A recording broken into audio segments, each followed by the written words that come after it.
You're watching Rogers TV London.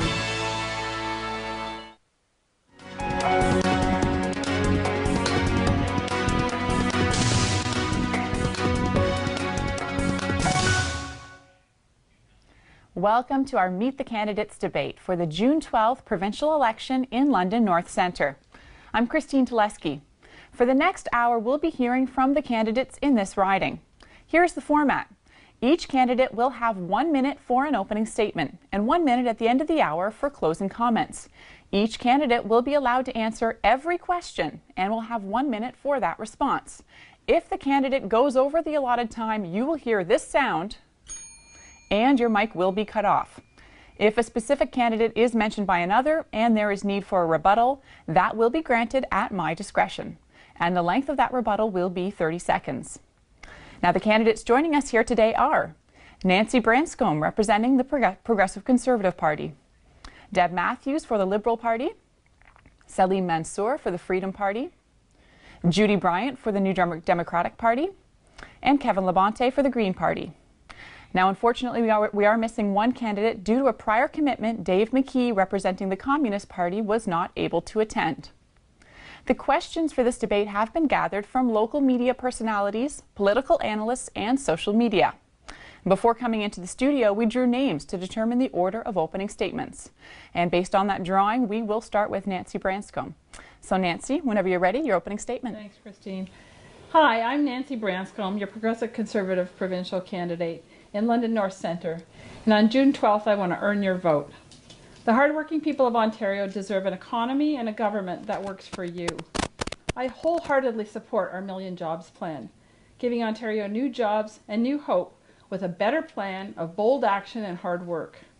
Our plan will create jobs by balancing the budget, reducing debt, and lowering taxes. Our plan will create jobs by bringing energy costs under control and helping young people build solid careers in the skilled trades. Our Million Jobs plan will give Ontario the better, brighter future we all deserve. I encourage you to join with me on June 12th and vote for new hope and new jobs in Ontario. Thank you. Thank you, Nancy. Next up is Deb Matthews, representing the Liberal Party. Deb, whenever you're ready. Hello. Ontarians are faced with a very clear choice in this election. Tim Hudak and his PC candidates are proposing radical cuts to the services we rely on. They're promising to fire 100,000 people who work in the broader public sector. That's the equivalent of 3,500 jobs right here in London that will be lost. 7 times the number who lost their jobs at Kellogg's. I couldn't disagree more strongly with the Tim Hudak approach. Our economy is growing. It is improving. It is growing from the recession. But still too many people, especially young people, are having difficulty finding work. The last thing we need to do is fire 100,000 people. What we do need to do is focus on job creation. We need to invest in people, in jobs, in infrastructure, and we need to protect the services that people rely on, particularly healthcare and education. Thank you, Deb. Next up is Salim Mansur from the Freedom Party. Salim? Thank you, Christine. I'm Salim Mansur. I'm a resident of London North Centre and in London. I've been here in this community for over 2 decades. I'm a member of the University at Western Ontario. I'm happily married. I have a son and a daughter. And I am coming to you for your support as the member of the Freedom Party of Ontario. I belong to that vast majority of Ontarians who are thoroughly dismayed with our government, with the direction of our province, and we need a change. And this election on June 12th is not only about change, it's about restoring trust. I invite you to look at Freedom Party and to consider voting for me. Thank you. Thank you, Salim. Next up is Judy Bryant, representing the New Democratic Party. Judy? Thank you, Christine. My name is Judy Bryant and I'm running to be your NDP MPP here in London North Centre. And in communities all across the province, people are deciding for change. They want change. It's time to make a government that's accountable. It's time for a government that stands up for middle-class families, which we do. I will work with Andrea Horwath's NDP team to bring that about, to protect your tax dollars and invest in your priorities, create jobs and make life more affordable. Unlike the Liberals, who made 70 promises in the last budget, this one, and then when they couldn't keep simple promises they made in the last year's budget, Andrea Howarth will get that job done. The Liberals are promising the moon and are trying to escape the 10 years of scandals and mismanagement and the cost overruns. We cannot keep that. Everyone knows the Conservative plan just doesn't make sense. Conservatives are more interested in political grandstanding. Thank you, Judy. And finally, last but not least, Kevin Labonte, representing the Green Party of Ontario. Kevin? Hello, London. My name is Kevin Labonte. I'm the Green Party of Ontario candidate for London North Centre. The reason that I'm running for the Green Party is I have a vision for Ontario, and that vision includes a healthy economy, a healthy environment, and jobs for everyone in Ontario. And the Green Party believes that we can do that by being open and honest with the people of Ontario about how we're spending their money, why we're spending their money, and what we plan to do with the taxes and revenue that we receive from that. That's why in our platform that we released, for every single proposal we put down, we told you where that money was coming from and what it was going towards. That's what the Green Party of Ontario is going to be doing for you if elected. We will be open and honest. You may not like every decision that we make, but we will explain why we made that decision and what we plan to do in the future to make sure that you understand and trust our government. Thank you. Thank you, Kevin. All right, let's get to it. We're going to start with our first question. This comes from our own Tim O'Neill here at Rogers TV. Let's hear what Tim has to say. The cost of energy in Ontario is always going up and is being touted as a reason business is setting up shop elsewhere. If elected, how would you make energy prices more sustainable in Ontario? Okay, starting this time with Deb Matthews. Deb? Well, thank you. And that certainly is a question that's on the mind of many people. We have had to make significant investments in our energy infrastructure because previous governments of all stripes failed to make those investments. What we know is that people are counting on us to minimize the increase in electricity prices. The National Energy Board projects about a 2.8% increase in energy prices, electricity prices, over the next 20 years.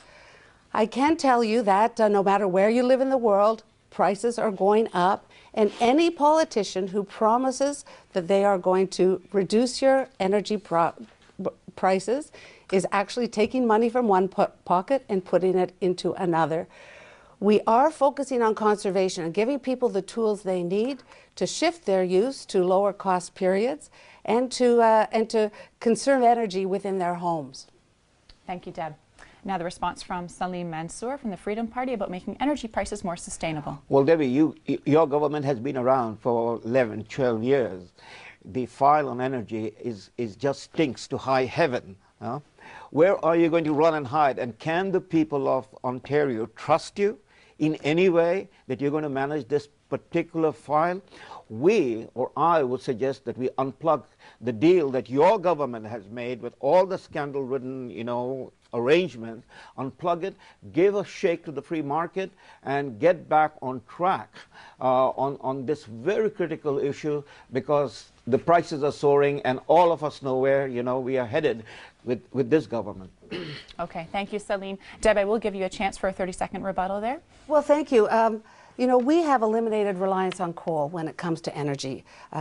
This was a sharp contrast to under the PC government. They doubled reliance on coal. We have now eliminated all coal-fired plants, and we've invested in the infrastructure so we can produce clean energy. Yes, coal is the cheapest way to produce electricity if you just count the cost of electricity, but has huge health costs, estimated $4 billion in health costs if we go back to coal. Okay, thank you, Deb. We're going to move along to Judy Bryant for our next response on making energy prices more sustainable. Thank you, Christine. This one is confusing because of the muddle of the current hydro costs which we have coming from across the province. It's certainly affecting Londoners now very much. We would most certainly be looking to make it more efficient and to make less cost to the consumer. We will immediately give a relief on the HST just to help everyday families, which are the concern of the NDP, and Andrea's concern is for that group that cannot afford everyday prices, families cannot afford this, and everyday citizens. So that's what we would do as an immediate relief. but it doesn't solve the problem of going forward and getting a change at the provincial level on how things are done. All right, thank you, Judy. Next, Kevin Labonte, your response to the question? Certainly, energy prices are a major concern for every family in Ontario, and that's why the Green Party proposes that instead of wasting billions of dollars on nuclear refurbishment, currently the Darlington plant is estimated to be $14 billion, and once refurbished will be producing energy at a cost of 8.6 cents per kilowatt hour. Instead of doing that, we propose that we buy energy from Quebec and Manitoba. Quebec right now is selling off excess energy at 4.1 cents a kilowatt hour. That will save the Ontario economy $1 billion, and we propose that we use that money to help retrofit your home so that you use less money. This is going to increase the savings in your own home where you control the amount of money, of energy and money that you spend. All right, thank you, Kevin. And finally, Nancy Branscombe for the PC Party. Thank you. Two things. First of all, the hydro bureaucracy at the Ontario Power Generation, staff will be reduced by 50%. That bureaucracy is top-heavy and expensive.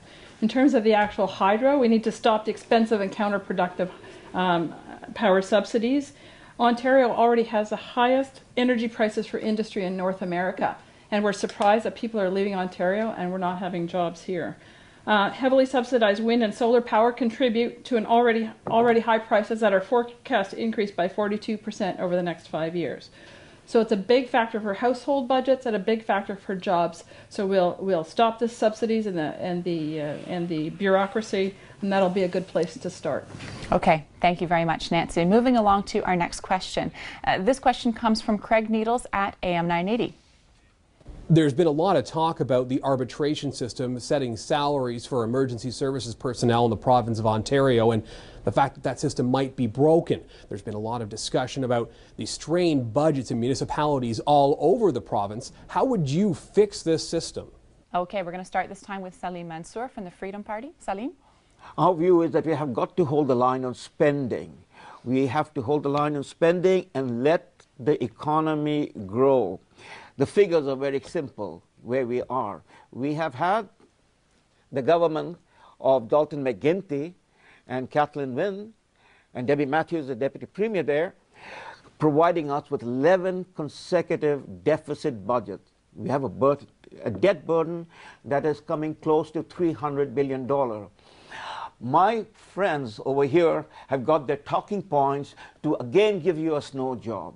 The fact of the matter is simply clear. We cannot go in the direction that we're going. We hold the line, we keep the commitments that we already have, and we do not buy into any new spending proposal till we balance the budget. Okay, thank you very much, Salim. Deb, you were mentioned there. Do you want a response? Okay, thanks so much. Let's move along to Judy Bryant. Your response? Would it be possible to hear the question again, please? I can recap for you. Would you? Thank you. The question is regarding Ontario's arbitration system, which of course sets salaries for emergency services workers, and the idea that the system may be broken, and how would you fix it if that is the case? Thank you very much. Yes, definitely the system does need to be fixed. At the moment, we don't have a system that works across the province. We're doing very local follow-on. A pack of cards falls, one decision is made here, and it triggers a pack of cards across the whole province.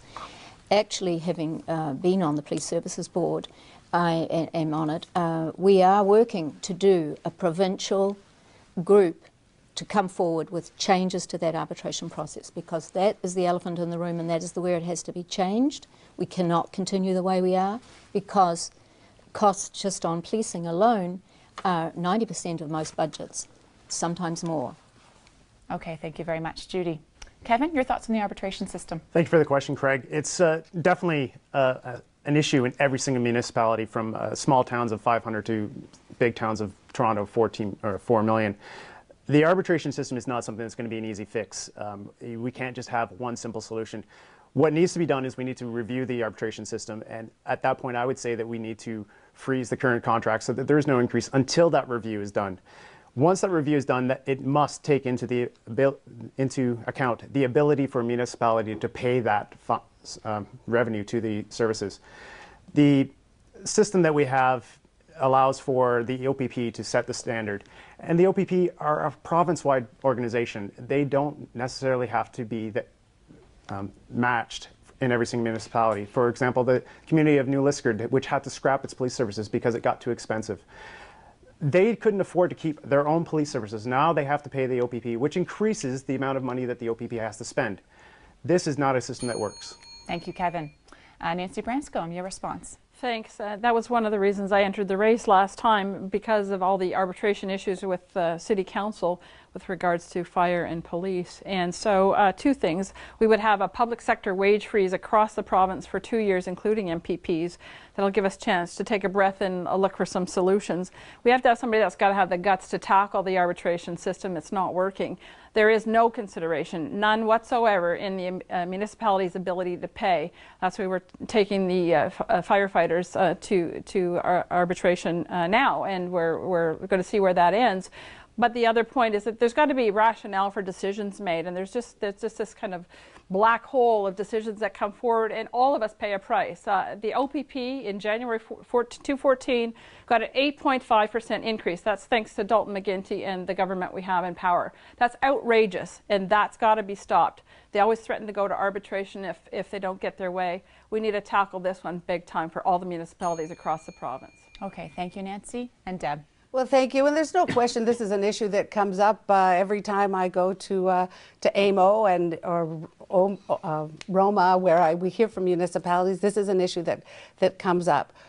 I think it's important to state that we respect the collective bargaining process. We are not going to rip up contracts the way the PCs are promising to do. We are going to continue to work. And if you actually look at the increases that have come through arbitration, they have been less than in the broader, across the government, across the private sector. So we do hear from our municipalities. We've got work to do. We are doing that work.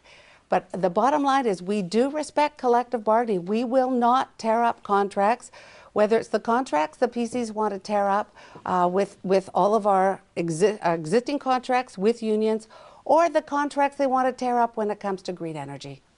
Okay, Nancy, you wanted a quick response there? Just a load of bull there. There are no contracts that we're proposing to tear up. We're talking about a wage freeze going forward, and that getting the private sector wages into line. The 100,000 jobs she's referring to, we're not giving pink slips out. We're talking about through attrition over 4 years, and the government does not need to be in every business. The IT departments, cafeterias, workers that don't need to be on the provincial budget need to be. That's where we need to move those people off. So there's no contracts that we're proposing to tear up. Deb, you want a quick response there, and then we're going to move on. Yeah. Tim Hudak is promising an immediate 2-year freeze for everyone. That means that current contracts would not be respected. You know full well that MPPs have had a freeze for the past 5 years, and we will continue to have a freeze. We are not going to rip up contracts, not with workers, not with energy companies. We have learned the price of tearing up contracts. We're not going to do it again. Okay, we are going to move on, but I'm sure we will come back to this in our future questions. We have a question now from Western University. This is from the Department of Political Science with Cameron Anderson. It's widely noted that Ontario is in a tough fiscal position. I'm interested to know what your party would do, if elected, to address the debt and deficit situation in Ontario. Okay, starting this time with Judy Bryant, representing the NDP. Judy? Thank you, Christine. There's absolutely no doubt that this question is on all of our minds. We would have to be looking at the affordability for families, and we cannot just continue to have an escalation of debt. The debt has been really run up. There's been scandals and waste across the province in things that we've already had. We've seen it with Orange, we've seen it with eHealth, we've seen it with the ongoing waste from contracts. That's what's putting up the debt, because we're landing in debt from overruns and expenses that are just beyond the everyday even understanding of everyday families and citizens here. The NDP government are very aware of this and are very concerned that the future NDP government are very concerned as a way to stop that and to hold, because we cannot keep adding debt costs Thank you, Judy. Next, Kevin Labonte from the Green Party. Certainly as a Green Party candidate, the environment is very important to me, and that's because of waste. And that waste also applies to fiscal responsibilities. As you've seen with past governments, not just the Liberal government, but the Conservative governments, the NDP government, wastes have been part of the problem from the beginning. What we proposed is simple. We have simple solutions. Merging the school system, $1 billion. Increasing the levies on natural resource extraction, there's $1 billion there. $1 billion just by buying export energy from Quebec. These are sensible policies that the Green Party, just one Green MPP, could bring to Queen's Park. That's what we want to do. We want to be open and honest about where we're getting our money from, how we're spending it, and what we're going to do with it. This is the core of our policy now, is to be open and honest with the people of Ontario. One Green MPP can make a difference in Queen's Park. Thank you, Kevin. Next is Nancy Branscombe from the PCs. Thanks. Great question, Cameron. This is the pivotal to our economic plank, our Million Jobs plan. First thing we do is balance the budget and decrease the deficit by $12.5 billion. It's been growing every year. We keep hearing empty promises from Kathleen Wynne and my colleague Deb Matthews here, and they never come through. They keep spending more and more. They're spending like drunken sailors. Everybody I speak to knows that we've got to stop spending. You can't fix the problem until you stop the bleeding. So that's the first step. Then reducing personal income taxes after 2 years by 10% so that you have more money to put into the economy in your own pocket. Those are two places to start. And looking at the waste in government, it's been mentioned before here, but that's obviously top of the heap for us as well. So there are lots of ways we can bring spending and management of government under control, and that's the first step.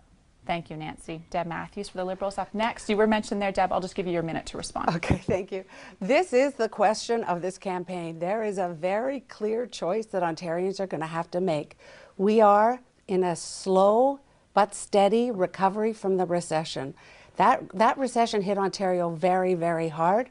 Our unemployment rates are coming down. We're on track to balance the books by 2017-18, only 1 year behind the Conservative plan. What they want to do is fire 100,000 people, and those are people providing real service. Those are people working with people with developmental services. Those are people working with vulnerable kids in our children's aid societies. Those are people providing real services. The Conservatives want to create 1 million jobs, and they're going to start by firing 100,000. We have a plan to create more jobs, to invest in people, to invest in infrastructure, to invest in the services and protect the services that are there for people when they need them. Thank you very much, Deb. I think you've both had a chance to say your piece on this. We have talked quite a bit about this plan, so I'm going to keep moving down the line to Salim Mansur from the Freedom Party. Well, you have heard the PC, the Liberals, the NDP, they all want to be Santa Claus with your money.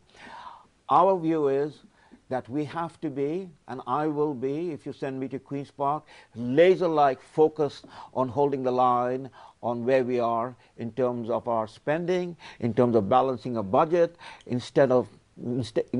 focused on restoring confidence in our economy so that we can once again make investors, the market, raise our economy and meet the requirements of the people of Ontario. Otherwise, my friends, we're headed in the direction of becoming another Greece in North America. We cannot afford to get the Santa Claus back into Queen's Park once again. Thank you. Okay, thank you, Salim. Let's move along to our next question in this debate. This is coming from Craig Gilbert at London Community News. London hospitals have made headlines recently because of overcrowding. How would you address the crisis and healthcare in general? Okay, thank you, Craig. Starting this time with Kevin Labonte from the Green Party. Kevin? Certainly, the healthcare portfolio is a very complex portfolio. It's filled with many nuances and different criteria that we need to focus on. What I would propose is what I proposed last time, which is simply to listen to our frontline experts. These are the people on the front line who know exactly what needs to be done. Whether it's the emergency services workers who transport you to the hospital, they need to have a review of their practices. They've been calling for it. They need to have a review to make sure that they have the best practices that saves money and saves lives. When it comes to the nurses are frontline staff. They know how to save money, they know how to do it, but they're stuck by policy. They have to follow rules, they have to follow procedure. These procedures need to be updated. We need to speak with the frontline workers. We need to save money not by hiring outside consultants, but by actually engaging with the frontline workers to get their views, their opinions, and really talk to them. Thank you very much, Kevin. Next up, Nancy Branscombe for the PCs on healthcare in Ontario. Thanks. In our platform, you'll see that we want to focus on chronic care. Some of the new emerging issues, especially for our generation, are diabetes, Alzheimer's, and heart disease. So we want centers of excellence, and we want to increase home-based care to leave long-term care as a last resort, although we do need to prop those up as well because the aging population is requiring more and more of those services. I think by getting rid of the spending in areas that is not crucial to people, then we're going to have more money for the frontline workers, as where people that expect those core services, that's what they're paying for. So there's a lot of areas in government that the public does not believe we need to be spending money on. Healthcare is not one of them. So healthcare will not be one of the areas that we would propose making cuts to, but we certainly can manage to do things a lot more efficiently and effectively. Probably the number one complaint I hear when we're canvassing is the healthcare system and what problems we have facing us. So we do have a lot of work to do there, and those are some ideas that we have in our platform. Thank you very much, Nancy. Next up is Deb Matthews for the Liberal Party. So this is going to be hard for me to do in 60 seconds, but I released our action plan for healthcare a couple of years ago that really lays out the change we need to drive to make sure that our healthcare system is better and is also accommodates our aging population. The healthcare needs of people today and in the future is quite different from the healthcare needs in the past. So the foundation is right care, right time, right place. A big focus is shifting care from hospitals and long-term care to the community wherever that's possible. I've worked very hard to reduce costs. You may recall I had pharmacists on my front lawn, I've had physicians on my front lawn, I've had physiotherapists on my front lawn, because I'm not afraid to take on those challenges. If I can get better value and better care for patients, then I'm going to make those tough decisions. Thank you very much, Deb. Next up is Salim Mansur for the Freedom Party. Precisely. Here I find myself in complete agreement with my good friend Debbie. You know, in 30 seconds or in 60 seconds, these serious questions cannot be answered, you know. I mean, we need to have a big conversation going on. But the problem is that Debbie and her government has had more than a decade at this matter. And can we afford to have more scandals rather than, you know, fixing the problem? We've heard enough from all of these parties how they will fix the problem. When given the opportunity, we have run into scandals after scandals after scandal. We have to listen to the experts. Our proposal is we have to take the health budget, which is 40% of the budget of Ontario, out of the budget, make it into a Crown corporation, and have a serious discussion of how we are going to preserve this for our aging population and for our children who are coming down the road, which we will leave them bankrupt if we get Debbie back in there again. Okay, Deb, your response? So, yeah, and I think credit where credit is due, please. The savings we've made on drug reforms, which the PCs and the NDP opposed, or actually the NDP were silent on it, that saves us $500 million each and every year. By holding the line on physician compensation, that's saving us $400 million a year. By reforming how we deliver physiotherapy services, we've greatly expanded access and are saving another $100 million a year. So we are making those tough decisions without the help of the opposition, who talk a good game about savings, but when we actually bring forward something that's better for patients and better value for money, they are nothing but critical of it. Okay, I'm going to move along then to Judy Bryant next with a response to this question. Judy? Thank you. It's on the minds of so many people, and I have been speaking to some nurses, and I can see that definitely the money needs to be spent on the people who give the care, on the workers on the front line, because that's where we're not getting it through the hospitals fast enough. It's probably not even a bricks and mortar thing. We can't just throw in and build new hospitals. That won't solve it. We have to get people through the process further and out of the hospitals, off-line care. And it's time that we stop the scandals, because that would actually save us money from the misuse of our taxpayers' money to put into the priorities of the people, which is healthcare and education. And it makes life affordable for all of our families and all of the people in London. It just makes sense. We just have to do that. And I know that we're going to be hitting a terrible crisis with our nursing and staffing in the hospitals if we're not very careful how we spend our money and put it in the right place. Okay, thank you very much, Judy. Let's move along to our next question. This is coming from Mike Donachie at Metro News. Do you think it should be easier to remove municipal politicians who get caught up in scandals? This is a very relevant one here in London as well as in our neighbouring Toronto. We're going to start this time with Nancy Branscombe for the PC party. Nancy? Thanks. This isn't part of our election platform, but my personal view is absolutely, particularly London. We've had a difficult term this council because of so many distractions, and I would be looking for something like that as a private member's bill if I were elected, because I think that there needs to be some kind of mechanism if there's some serious problem that somebody had to step down from the police services board but did not have to step down as the head of council. So I don't think that's a match for what the citizens want, and it was very distracting and left us unable to do a lot of the good work that the citizens had elected us to do. So while it's not a PC platform, it's certainly a personal one of mine. Thank you very much, Nancy. Next up, Deb Matthews for the Liberals. So I can tell you that I expect the highest ethical standards of everyone in public life, whether they're at the federal, provincial, or municipal level. And I just think that political leaders need to be held to a higher standard. Our focus is very much on the economy and on creating jobs. I meet too many people, young people, who have done everything right. They've got a university education, they're ready to launch their career, and there isn't a job for them.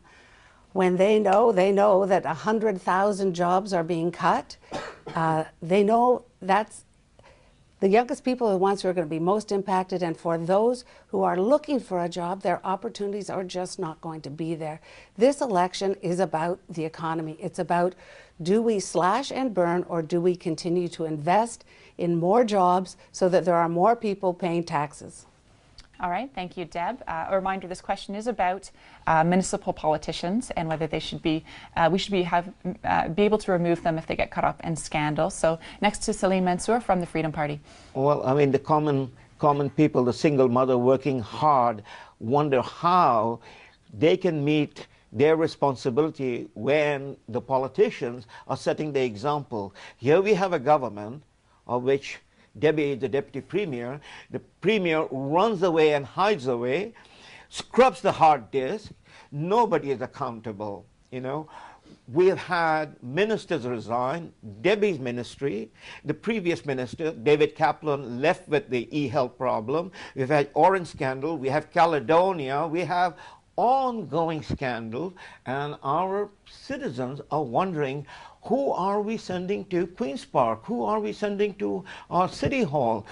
We have to, I agree again with Debbie, it's about the economy, but we have to restore trust. Can we send the same people back to deal with the economy who we don't trust? Okay, Deb, do you want to respond to that? Yeah, I mean, Salim, really. The Premier of this province, Kathleen Wynne, has done everything within her power to respond to the issues that were raised about the gas plants. And you know that she has appeared before committee, she has released documents, she has done everything to make sure that there are new rules in place, and even the Privacy and Integrity Commissioner has said, the Privacy and Information Commissioner has praised our Premier for the steps she has taken. So don't insult. Okay, thanks, Deb. Let's move along to Judy Bryant with the question of holding our politicians accountable. Absolutely, Christine, I believe we do, and I think we've had several cases across the province, actually, where there's been inappropriate behaviour by the leaders and even the mayors. As we know, it isn't a comfortable position for the councillors there. It's very distracting. It's very hard to conduct the work of the day-to-day people when you're constantly distracted by something that is actually tangential to what we actually were elected to do. And the people who are electing us to this coming election and in the next municipal election need to listen very carefully to what people are saying to them to see if they can be trusted. because if it's no trust at that level, then you will get what you vote for. And that is what happens. But we also need to be able to pull back from the province, needs to be able to come in and step in when things are out of hand and fix it. Somehow we have to get the province and the municipality working together on how we run the levels of government. Thank you very much, Judy. Next is Kevin Labonte from the Green Party. Thank you, Michael. The short answer is yes. The Green Party of Ontario, it is official policy that we would enact recall legislation based on the legislation that exists in BC. What this entails is that if a person wishes to have an elected official from a provincial or municipal level, they can go out and get registered and then have a survey and get enough signatures. If they reach a certain criteria of signatures, then that person has to step down and an immediate election is called. That person can still run, but their integrity has been called into question and they have to be accountable to the people of Ontario. Now, while it is true that this election is about the economy, it is also about leadership and it is about trust. A recall legislation builds an extra mechanism so that a person who gets elected on false promises or scandals come out afterwards can be held to account. We need accountability back in our government. Recall legislation that the Green Party of Ontario proposes will do that. Thank you, Kevin. Okay, our next question is Sean Meyer from the London Community News. If it's government's role to create the atmosphere for economic prosperity, what's the one thing that would make a big difference in job creation? Okay, starting this time with Deb Matthews from the Liberal Party. Deb? This is very much what this campaign is all about. Ontario, Southwest Ontario has been very hard hit. That's why the budget that unfortunately was supported by neither of the opposition parties contained a $2.5 billion Jobs and Prosperity Fund, with $400 million of that earmarked for something that will be of huge benefit to London, and that is the agri-food industry. We know, because we've seen success, whether it's Dr. Oetker or Natura or other companies that are coming to London, setting up shop here. Government has been there to support them. That is the reality today. You have to be able to compete. I am not prepared to wave goodbye to those jobs.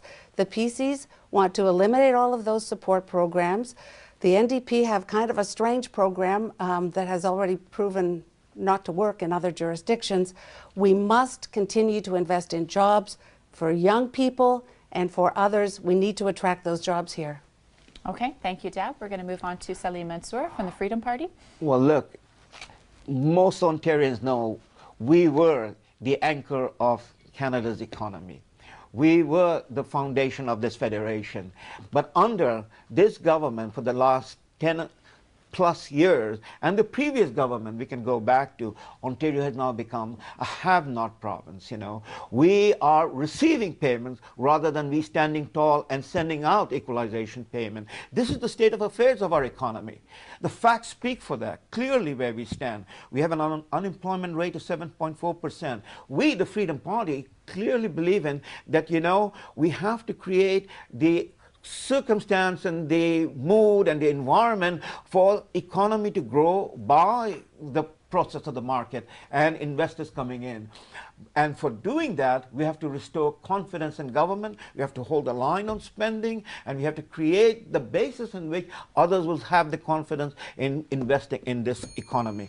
Thank you, Salim. Next up is Judy Bryant from the NDP on creating an atmosphere of economic prosperity. This is a very important question, and it's a very difficult one. It would be, doesn't behove any of us to imagine there's a magic bullet here. However, we definitely do need to address it and make the climate possible for the economic growth that is going to be very, very slow to get the province back on track. We need to be rewarding, which the NDP will be rewarding with the creators of jobs with tax credits. They will be cutting small business taxes. There's a lot of business comes through small business and family businesses, and they need to be nurtured and kept. We cannot lose that level of work. It's deceptive to think that the big businesses are the only ones that will be creating jobs. So we do need to make, and in that way we'll be making life more affordable. Also by efficiencies in the hydro system to make it more affordable for the businesses coming into town, and keep them here. We cannot be putting money into businesses that are going to be flipping to another country. Thank you, Judy. Next up, Kevin Labonte from the Green Party. When it comes to jobs, the government can't create jobs. You're absolutely correct that we need to create the environment in which jobs grow. What the Green Party proposes is we would reduce payroll taxes by doubling the employer health exemption from the current standard of $500,000 to $1 million for any company that has a payroll of less than $5 million. So that's going to create jobs in the small businesses. Those are the ones where the jobs are being created. So rather than picking and choosing which winners in the job market we're going to be sending money to, we need to create a broad-based targeted subsidy on specific industries, not specific employers, but industries. That's how you create jobs in southwestern Ontario. That's how you do good business. You don't pick and choose the winners. You select a field that needs help, such as clean tech, and you invest in that. You show where the jobs are going to be created, and the employers will come to this province, and they will create jobs. Thank you, Kevin. Last but not least, Nancy Branscombe for the PCs. We've got to restore confidence in Ontario's economy, as was mentioned already. It used to be the engine of the country in terms of economic growth, and we're a have-not province now. Nobody should be proud of that record. And Deb, with all due respect, you are waving goodbye to those jobs. So many jobs are leaving the province. Subsidies don't work. The Cisco subsidy, you gave $220 million to Cisco. That's about $130,000 per job. The government doesn't create jobs. It creates an atmosphere. So get out of my way. Cut the red tape. Abolish the College of Trade so that we can get young people back to work. Reduce corporate welfare. We want to decrease business taxes by 30%. We want to be the lowest business taxes in North America. That'll drive people back to Ontario to work. People want jobs. That's the way we're going to solve the problem long term, but we've got to start cutting the debt and the deficit, creating the environment for jobs to come back to Ontario. We want to drive this economy once again, and we can do it. Thank you, Nancy. Deb, you were called out there specifically. Do you want to respond? Sure. I mean, this is the crux of this election campaign. This election campaign is about how do we continue to support economic growth in this province. We are in a recovery, but it's a slow and it's a fragile recovery. Throwing 100,000 people out of work is not the best way to start that recovery. Okay, thank you very much, Deb. Our next question coming from Craig Needles at AM 980. What should be the future of public transit in the province of Ontario? Does the province have a role to play in getting people from city to city? Okay, thank you. First, we're going to go to Salim Mansur from the Freedom Party with a response about public transit. Well, I mean, are we going to again go into spending for transit by increasing our debt burden? That's the question we are again faced with. And we in London North Centre, do we go along with a government that wants to borrow somewhere around about $10 billion to expand transit in Ontario, in Toronto at our expense? Is that what we are voting Debbie Matthews for, or Nancy Branscombe for, or Judy Brown for, that we borrow money and put it on the people of London North Centre? No, we have a problem, we have a crisis, we have to sit down and talk about it, but we cannot deal with the challenges of transit problem by adding to our deficit and adding to our debt burden. Again, the market can help meet some of those challenges, and we have to create the environment so that market meets those challenges. All right, mentioned all three of you there, Judy, Deb, and Nancy. You all have a chance to speak, so I think we'll just continue down the line and you can respond in turn. Judy, your response? Yes, the NDP is not looking to suddenly go out and spend a lot of money. An amount of money that, looking at other cities where they've put in, for example, the bullet between here and Toronto, that would cost us the next 10 years of our regular budget. It just isn't possible. When you look at what's happened in Europe, where other cities have put in something at that same time, it's a prohibitive cost. But yes, we do need to look at the transit, and I do think that it needs to be looking at what we have and improving the lines between the two cities, which is what has come up just recently. Okay, thank you, Judy. And service. Next up is Kevin Labonte from the Green Party. Thank you, Craig. That's a very important question. Public transit is increasingly becoming an issue. The Green Party of Ontario wants to be honest and open about how we're going to pay for it. We can't just announce projects without having a source of funding behind it. We need to address where that money is coming from. We would look at all revenue streams that can come in, whether it is land value taxation, parking fees, congestion charges, road tolls, We need to have them all on the table, and they all need to be investigated to find the right fit for each community on how they're going to fund their public transit as well as the transit between cities. We want to be able to walk to our jobs. We want to be able to cycle to our jobs. We want to be able to take public transit. It's about choices. We need choices in our transportation, but we also need choices in how we're going to fund it. We need to look at all options on this table, and that's why the Green Party is going to be open and honest and bring accountability to it. Thank you, Kevin. Next up, Nancy Branscombe from the PC Party. The PC Party is prepared to make transit a top priority from the existing $12 billion capital spending budget. We're looking at setting up an Ontario Transportation Trust. Roads and transit are the two biggest concerns that people have commuting to work. It's a particular problem in Toronto, but it's also a problem in London, as we've discovered through our challenges on council getting our transit system up to snuff. So there are ways to get that money. Once we balance the budget, we have surpluses, we'll be dedicating $2 billion per year to transit. And I think there's ways to pay for it, and it's a high priority for the people of Ontario, and we're prepared to put our money where our mouth is. All right, thank you, Nancy. And Matthews for the Liberals. Well, transit is one of those things that only government can do. If we're going to have public transit, it has to be funded and supported by the public. When we were first elected, we started to put 2 cents from every liter of gasoline sold into transit. The LTC has been able to expand the routes, buy more buses. They've really been able to put that money to good use. We need to do more. We need to get cars off the road whenever possible. The high-speed train between London and Toronto, with a stop in Kitchener and at Pearson, creates enormous economic opportunity for London. When communities or when companies are looking at where they want to locate, London will become a viable option for them if they can get to downtown Toronto in 71 minutes. So we do want to take the next step. We want to do that EA. The Ontario teachers have funded a high-speed rail in London, England. We want them to be able to fund high-speed rail in Ontario. Okay, we have one more question. This is actually coming from social media through Twitter.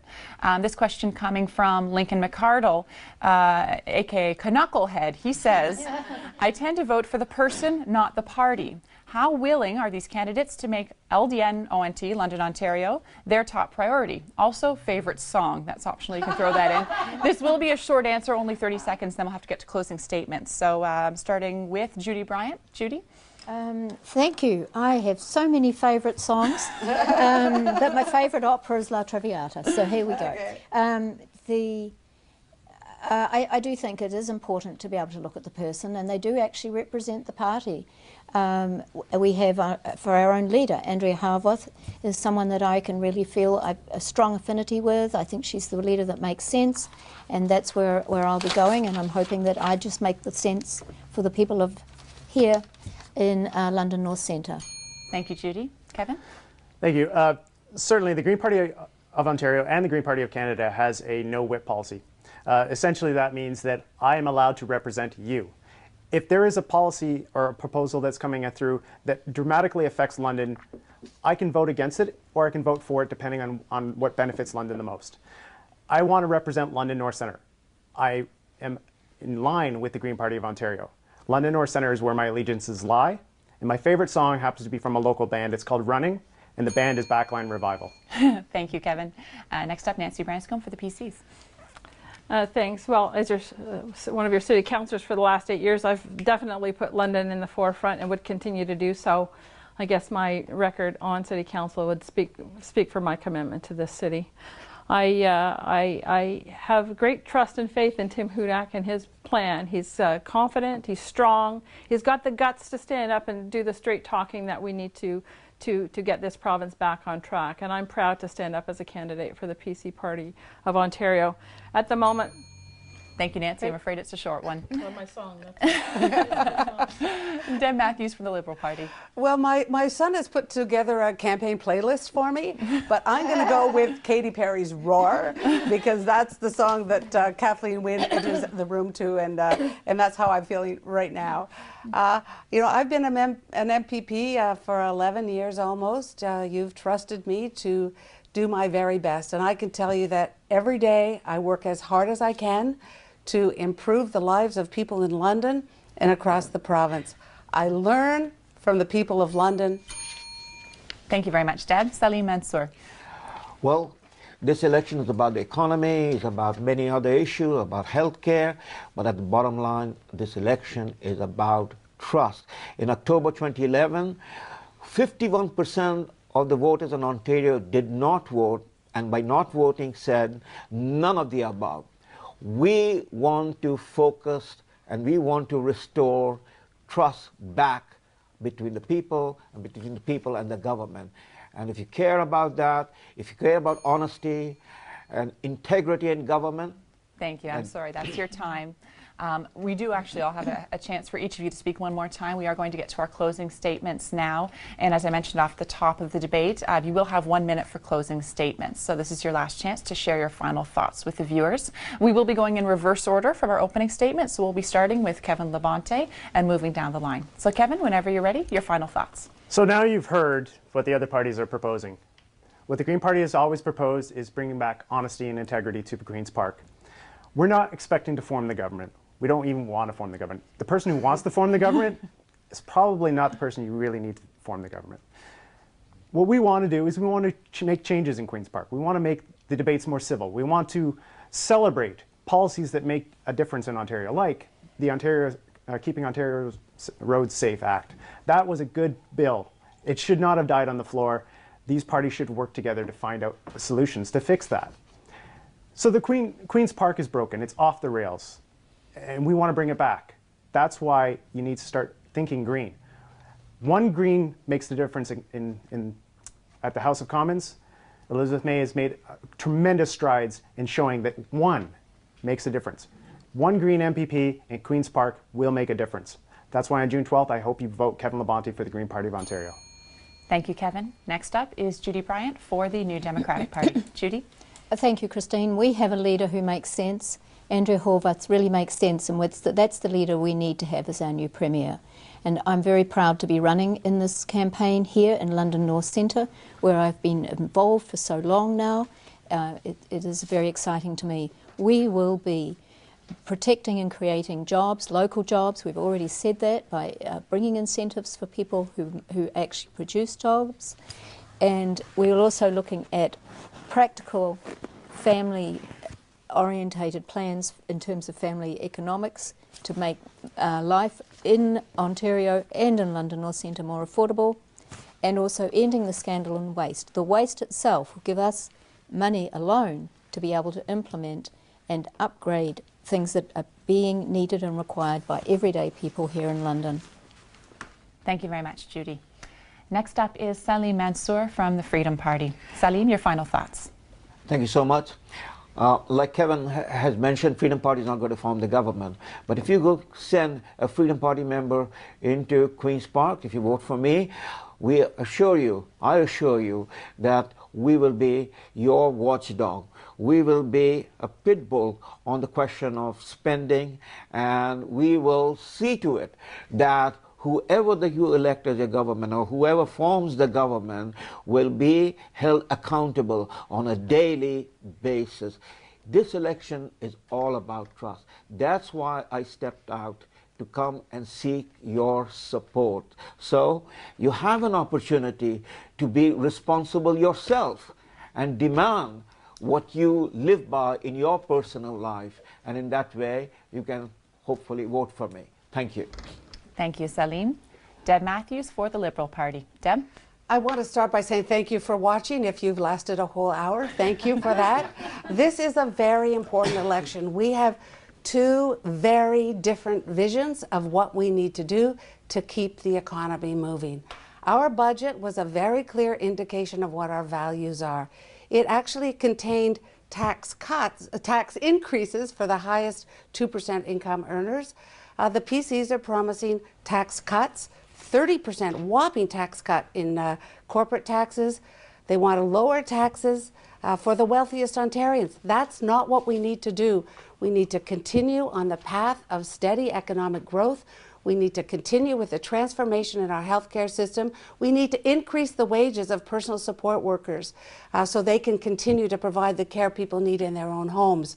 We need to clear the wait lists of people with developmental disabilities to get the services they need right away. That was in the budget that the NDP and the PCs refused to support. Thank you, Deb. And finally, last but certainly not least, Nancy Branscombe for the Progressive Conservatives. They've had 10 years.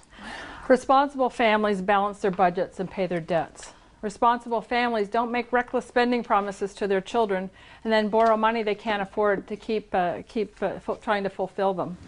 Ontario families want good jobs and hope for their children and themselves. Don't you expect the same from your provincial government? I urge you to elect someone that you can trust and who has the guts to do the job.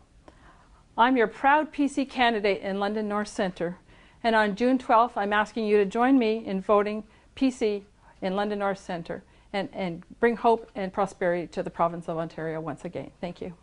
Thank you, Nancy. That is all the time we have for the London North Centre debate.